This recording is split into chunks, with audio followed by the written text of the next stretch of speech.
జీవిత బీమా ఆదానికి ధీమా అంట. ఎల్ఐసి నిధుల మళ్లింపునకు రంగంలోకి ఆర్థిక శాఖ 34,251 కోట్ల నిధుల కోసం ప్రతిపాదనలంట.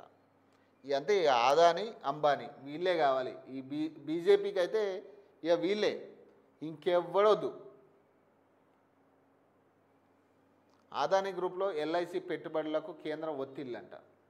ఆదాని పోర్ట్స్ అండ్ సేజ్ 8.6% ఉందంట. Adani total gas 7.86%, ACC 7.69%, Ambuja cements 6.12%, Adani enterprises 4.2%, energy solutions 3%, Adani green 1.36%.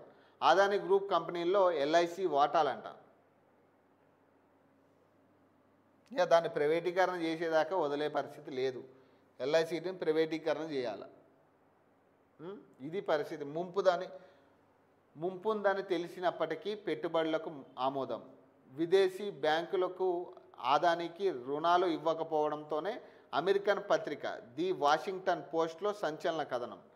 ప్రజల డబ్బుతో మోదీ సర్కార్ జూదమేంటి? నిపుణులు అంటున్నారు ఈ మాట.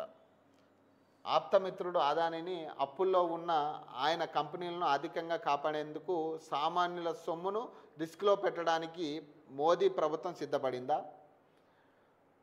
అవినీతి ఆరోపణలను ఎదుర్కొంటున్న ఆదాని కంపెనీలకు రుణాలు ఇచ్చేందుకు విదేశీ బ్యాంకులు ముందుకు రాకపోవడంతో ప్రభుత్వ రంగ బీమా దిగ్గజం ఎల్ఐసి బలి పెట్టనుందా అనే దాని మీద. ఎందుకంటే ఎవరు అప్పు ఇవ్వకపోతే ఇక మరి ఆయన బతకలేడు కదా పాపం. ఇప్పుడు ఆదాని బతకాలంటే పాపం డబ్బులు ఉండాలి కదా. ఇక పాపం ఆయనకి అప్పులు ఇచ్చే పరిస్థితి ఎవరికి లేదు కాబట్టి ఇంక ఏ బ్యాంకులు మోసం చేయడానికి ఉంది మనకి? ఇప్పుడు అన్ని బ్యాంకులు మోసం చేసిర్రు. ఇప్పుడు దాకా తీసుకోవాల్సిన రుణాలు తీసుకొచ్చిర్రు. మళ్ళీ 34,000 కోట్లకి టెండర్ పెట్టారు ఇప్పుడు ఎల్ఐసిలో వాటాలకి.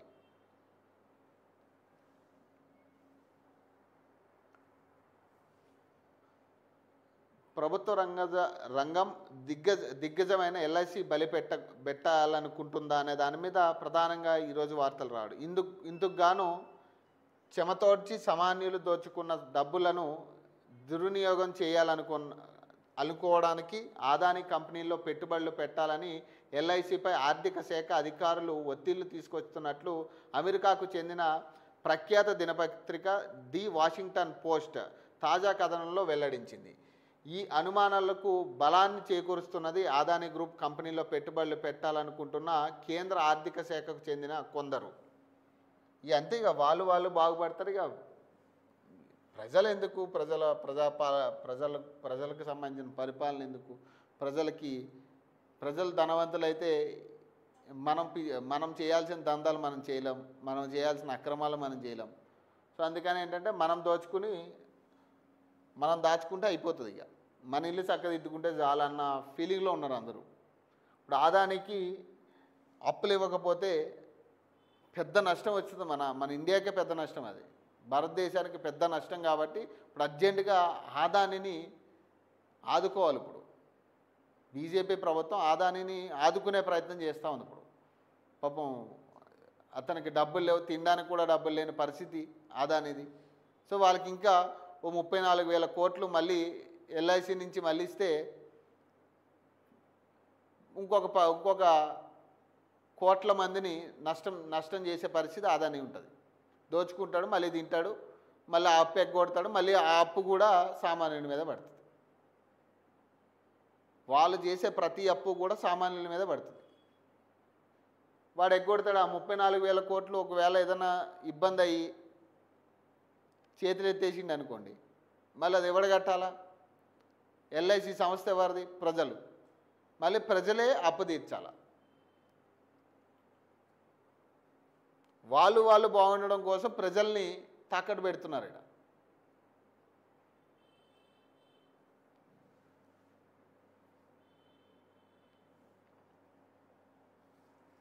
రేవంత్ ఫెయిల్, మీనాక్షి ఫైర్ అంట.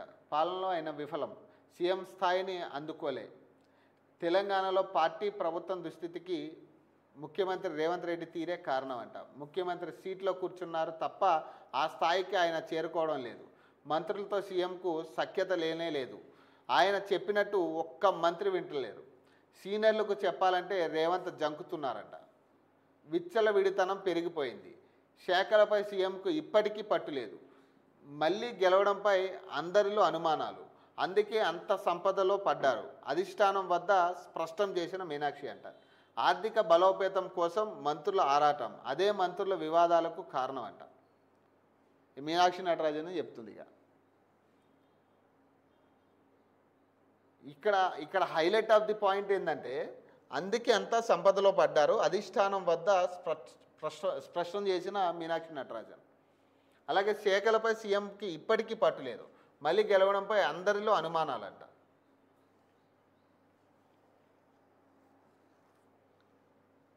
ఇక అంతేగా ఇప్పుడు వాస్తవం ఏంటంటే ఎవ్వడు రేవంత్ రెడ్డి మాట వినే పరిస్థితుల్లో లేరు. ఈరోజు అందరూ తెగించున్నారు. ఇక మనం సంపాదించుకోవాలన్న ఆలోచన తప్పితే ఎవ్వడికి కూడా పార్టీని నిలబెట్టాలి, మళ్ళీ పార్టీ గెలిస్తే మనకు మళ్ళీ మంత్రులు వస్తాయి, లేకపోతే అది వస్తుంది ఇది వస్తుంది, ఎవ్వడికి ఆశ లేదు. ఇప్పుడు అవసరమైతే వేరే పార్టీలోకి వెళ్ళైనా మంత్రి పదవి తెచ్చుకుంటారు తప్పితే వాళ్ళు ఇప్పుడు కాంగ్రెస్ పార్టీకి గెలవాలని ఏ ఒక్క మంత్రి